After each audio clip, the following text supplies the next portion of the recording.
And now at 5 o'clock, 7 News is asking the tough questions about safety in D.C. This is after a very violent weekend. A gunman opening fire, killing 6-year-old Nyiah Courtney and wounding 4 others in Southeast Friday night. Then Saturday night, a gun battle erupted outside Nats Park during a game, sending people inside the ballpark running for safety.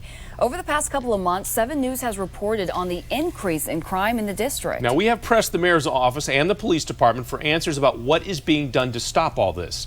Now, tonight we do have team coverage of the investigation into these 2 shootings, beginning with 7 News reporter Nick Minock. Nick?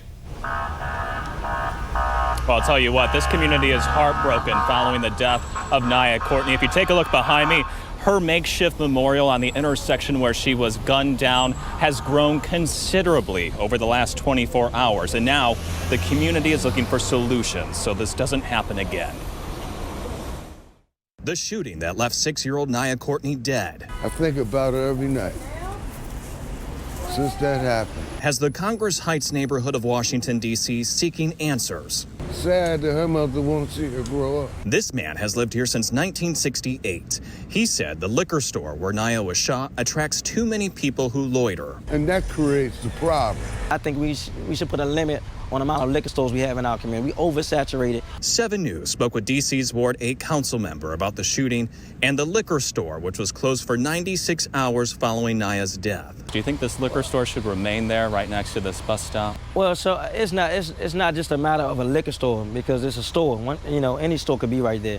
It's a matter of changing the hearts and minds and vision of people in front of the store, right? This is a major bus stop, and to catch a bus here and say, I can get to school safely. This Ward 8 resident told 7 News it's time for a change. We should hold people accountable. Black lives do matter, but we have to make sure that we send a message out in our own community that Black lives matter among ourselves. Now, all new at 6 o'clock on 7 News, you're going to hear more from that man's call for change and why he needs your help. Now to some breaking news that we're following in Montgomery County. That's where police have released new information about that standoff that took place Saturday night at a McDonald's drive-thru that ended with police shooting a 21-year-old man to death. 7 News' Tom Rousey just stepped out of a news conference. He joins us now live. Tom, what do they have to say? And Jonathan, in addition to the press conference, there's actually a dwindling number of protesters out here. They held a protest in advance of the press conference calling for transparency. One of the things they want, body camera video to be released. Police are assuring us that will happen, but it's not ready yet, they say. This is video from within the last hour. The police chief, also county executive Montgomery, holding a press conference. They officially identified 21-year-old Ryan LaRue as the person who was shot and killed by officers Friday night in Gaithersburg. Now, from what we are told, he pulled into a McDonald's drive-thru off of Route 124, ordered food, then refused to pay or leave. Police were called to the scene, and eventually, for reasons that are still unclear, they fired at him. Now, we are told officers Sarah Vaughn, Brooks Enman, John Cerny, and Roman Schmuck are all on administrative leave from this at this point. As far as what led up to the moment of the shooting, we are told LaRue had a gun. It was in the passenger seat. After the shooting, it was found on his lap. But exactly what happened? Well, it's tough to say, but here's County Executive Mark Elrich.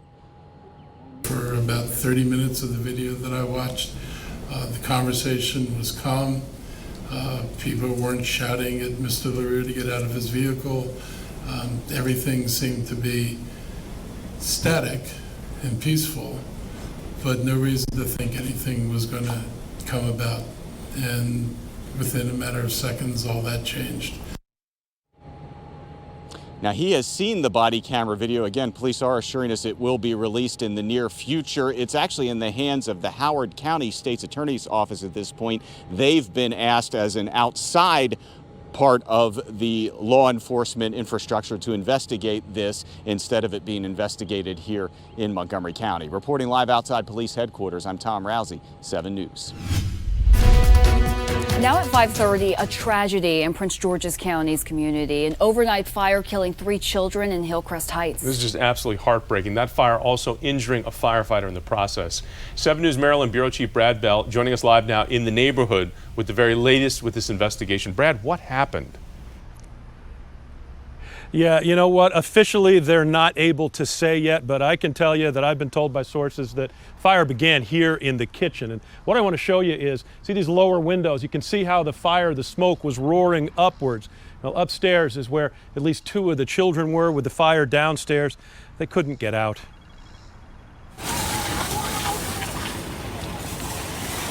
In the dark of night, Prince George's County firefighters raced to get a ladder up and, despite roaring flames, climb into the burning townhouse in hopes of saving those trapped inside. They'd bring 3 children out, but for each, it was too late. 3 little girls, 18 months, 6, and 9 years old.